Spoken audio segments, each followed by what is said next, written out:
What's going on, my minions? This is Jamie Lewis from DomainerElite.com, and today we're going to be talking about 10 top home business ideas that can make you millions.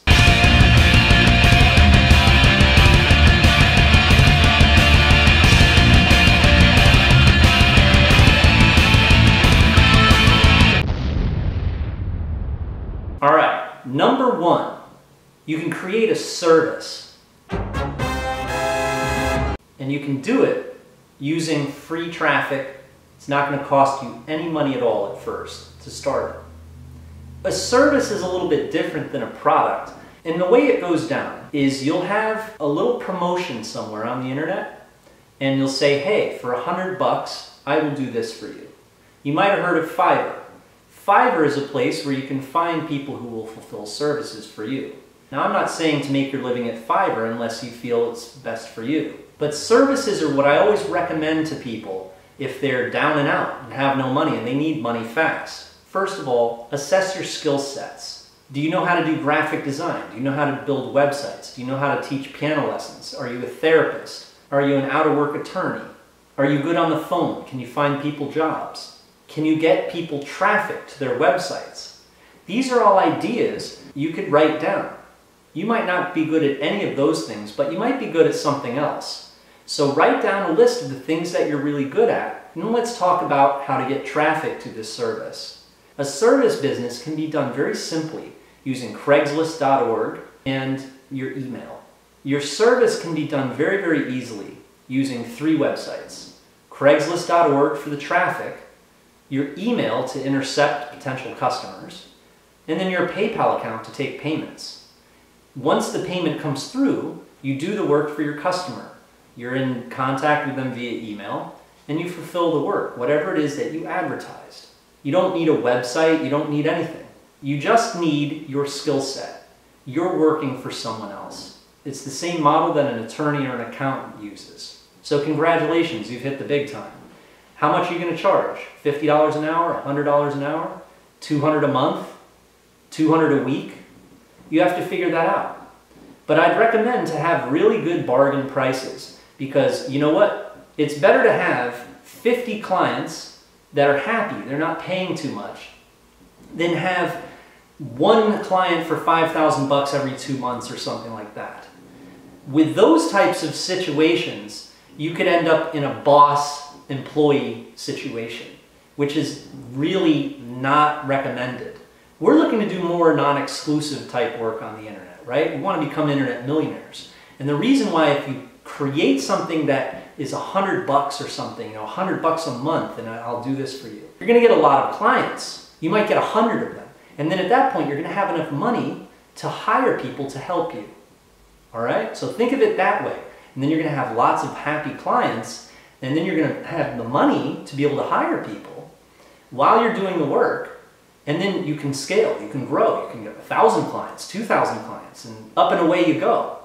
But if you were to do it, think of it like, oh, I just need to find one client, one boss. Slavery. The next thing is a little bit like that.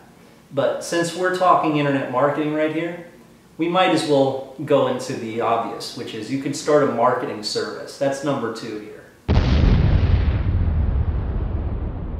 A marketing service is an umbrella term for a lot of different things. You could do people's Facebook ads, like for instance, chiropractors. They might need Facebook ads done.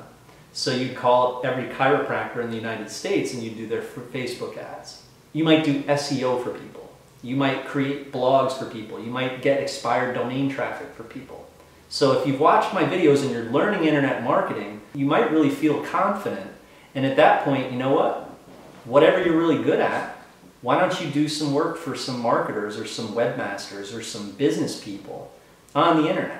So that's just one of the services that we were going to go over. Remember, we were talking about being a headhunter, maybe finding someone jobs? That's a great one as well. I have some students who actually use the creative gigs section on Craigslist.org to find musicians and artists gigs. You're actually working as an agent for them. So they'll sign up with you for $100, and then you're going to email clubs and record labels and places that might want to hire a musician. It's a very good service. It's where the musician or the artist is going to be very happy with you. They could also be a model, an actress, an actor, etc. The next model we talked a little bit about in the other videos, which is outbound domain sales. Outbound domain sales are when you acquire a domain that's based on a geographic location and an occupation, and you contact the people in those industries and you say, hey, I've got this really cool domain that, you know what, we want to give it to you. I think you'd do very well with it. And we want to see your competitor here, this guy John, who's #1 on the search engines for your keyword. We want to see him out of there. That pitch is actually something that we use on outbound domain sales. It's very, very important to bring that up. It's also a great idea to bring up the fact that 90% of people who search the keyword will click on the first ad that they see. So the guy who's #2 in the results, he's not going to get much traffic as the guy at #1. The guy at #1 gets a lot of traffic. And that's something that you tell someone when you do an outbound domain sale in the first 30 seconds. So outbound domain sales are great. There's plenty of methods to find domains, including, of course, using domainerelite.com and using expired domain drop lists and all sorts of cool ways. But once you acquire that domain, you know what? It might not sell on Flippa. It might not sell on GoDaddy Premiums, but it's going to sell with a call or an email to someone who is looking for that domain. Now, if we're going to talk all about outbound domain sales, and I'm planning on just doing another video that's entirely dedicated to that because there's so much to the method. And the reason why someone is going to want that domain, it usually has to do with that they're in that industry.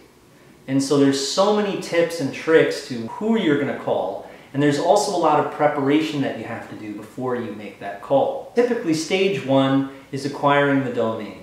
Stage 2 is doing the research on that domain. Stage 3 is finding leads. And stage 4 is doing research on the leads. All right, you got that? So it's finding the domain, doing the research, getting all the stats for it, finding the leads, and then doing research on those leads. So that when you call up, you know all about the dentist or the attorney or the accountant, and you know that they graduated NYU, and you know who their competitors are. So you can bring it up and you could say, hey, you know admiraldating.com? And then the potential buyer says, yep, I hate that guy. And you say, we're going to give you a domain that'll help you outrank him on the search engines. Boom. Okay? So again, we'll go all into that in depth in another video, but that's outbound domain sales. It's basically like you'd be a domain broker for a living. You could do it from home. The next thing I really quickly wanted to go over is expired domains.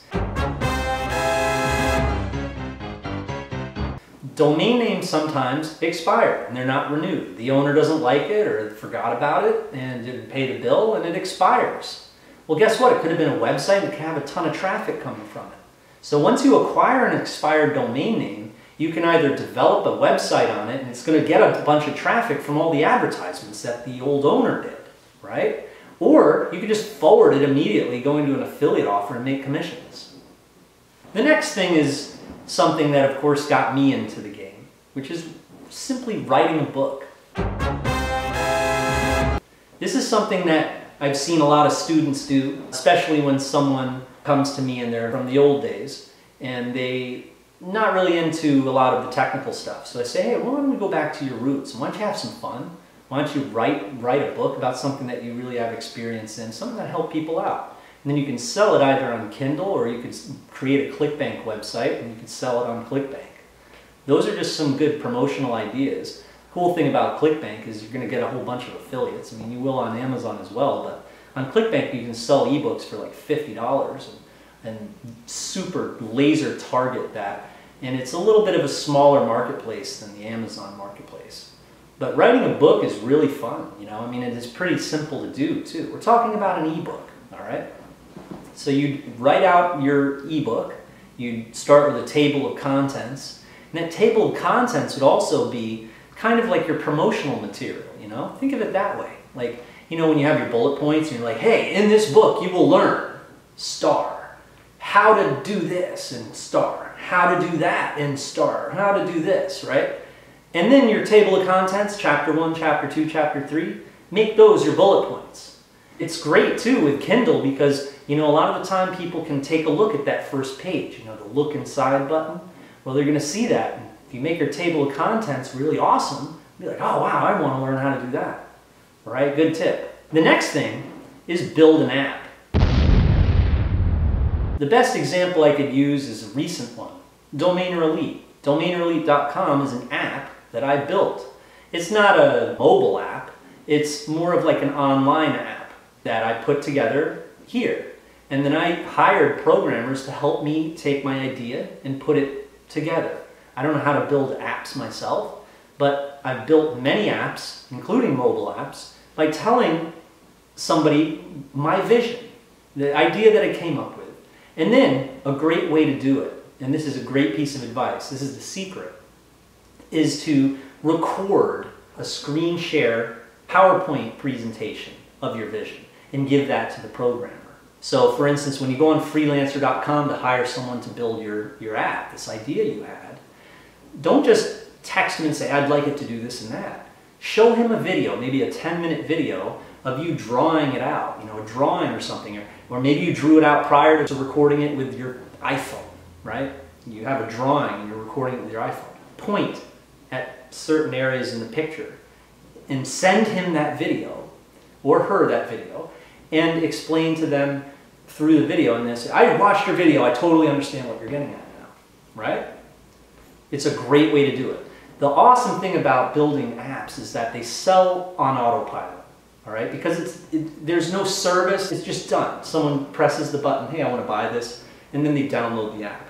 That's it, finito, all right? And the reason that is good is that then you have time to build another one. You have time to build another one. If you're doing a service, unless you outsource and you get a team to help you with that, you're not going to have any time to keep growing and building. You know, you were doing 500,000 this year, and then next year we're going to do 1.5 million. The only way you're going to grow every year like that is if you have time. So of course, non-exclusive business models are great for saving your time. The next thing is become a YouTube promoter. Have you ever thought about doing like maybe a review YouTube channel where you do reviews of products or videos or movies? Well, it's really fun. But the best word of advice I could do for you with that is make sure that you do one channel for one thing. Don't do a channel where you review dog training products and then the next video you review a movie and the next try not to be so scattered. Try to do one YouTube channel for makeup tips. The whole entire YouTube video is for makeup tips. This is advice I give a lot of my female students. You can also do something like, for instance, movie reviews. And then at the end of the movie review, you say, hey, click on the link in the description box of this video and buy the video. And then the link would go to an affiliate link at Amazon or something like that, right? And then you make commissions from reviewing the video. I had success with this recently with a documentary that I saw. Now, sometimes that's where you're going to have the success, is when you do a review of something that's not that saturated. Like if you did a review on Star Wars or something, you're never going to be able to get any traffic because there's just so many people that saturated the results. But this movie was more of an independent release, but it got very popular. And therefore, I was able to rank and get tons of views and tons of comments. I had my link selling the video in the description box. It was with a brand new YouTube account too, because I didn't want to put anything that was controversial. It was a political documentary, so I didn't want to put anything that was controversial on this YouTube channel. So I opened up a new one for movie reviews. You see what I'm saying? Another piece of advice with that is do these reviews before the product comes out. The reason you do this is no one has saturated the results yet. I've seen a lot of people have a lot of success doing video game releases. You start promoting something before it actually is released. And, you know, of course, you might want to also do a squeeze page where people are opting in and it's like, hey, be notified the minute that this drops, the minute it's released. And then that day that it's released, you press the button and boom, boom, boom, boom, boom, boom, boom, you make a whole bunch of sales. The next model you might have heard of, be a blogger. Do you like to write? Well, being a blogger is all about writing the search engines. And so, again, like the YouTube results we were talking about with the movie reviews, make sure that you target specific long-tail keywords so that you have a shot at being seen and you can rank easily. And that's something that's very, very simple to do. It's just, you know what, it might be your model if you love to write. But again, just like the YouTube model, make sure that your blog is about one thing. Don't try to target this and that and this and that, because if someone comes to your blog looking for real estate flipping advice, and then all of a sudden you have a cooking video, they're going to be like, well, am I at a cooking video website or am I at a real estate website? And they're going to get confused. So, you know, for instance, the blog on real estate, you have that one. It's a domain name. It's like realestatetips.com. And then you have a cooking one, all right? That's if you're into real estate and cooking. Don't do a real estate and cooking website. Do a real estate website and a cooking website. That's very, very good basics. The next model is pretty recent as well. Have you ever thought about selling gold chains using an Instagram account? It works. That is just all about jewelry. Upload pictures of jewelry and you have links selling that jewelry. It's kind of like an e-com model. It's kind of like the, you know what, the traffic and the monetization. Let's put them together. We're going to use one platform, use Instagram, and then you might have a different Instagram account for every type of product you sell. You might sell drones, you might sell musical instruments, which I might add is a very good niche. I've had a lot of experience in that. You get big commissions for selling a keyboard. $4,000 bucks, you're going to get like a $500 commission. It's very good. All right? So that's a very, very good model as well. A lot of people are doing that nowadays. And the next thing is pretty much, you know what, I got a little lazy here and we're just going to do an umbrella term. Be an affiliate marketer. The last couple models we talked about were affiliate marketer models. So I'll just leave the video as saying, you know what, why don't you just do all of those things and have some fun, get some commissions, huh? So this is Jamie Lewis, domainerelite.com. Thanks for watching this badass video. I hope you got a lot out of it. Write notes and put them to action. Thank you.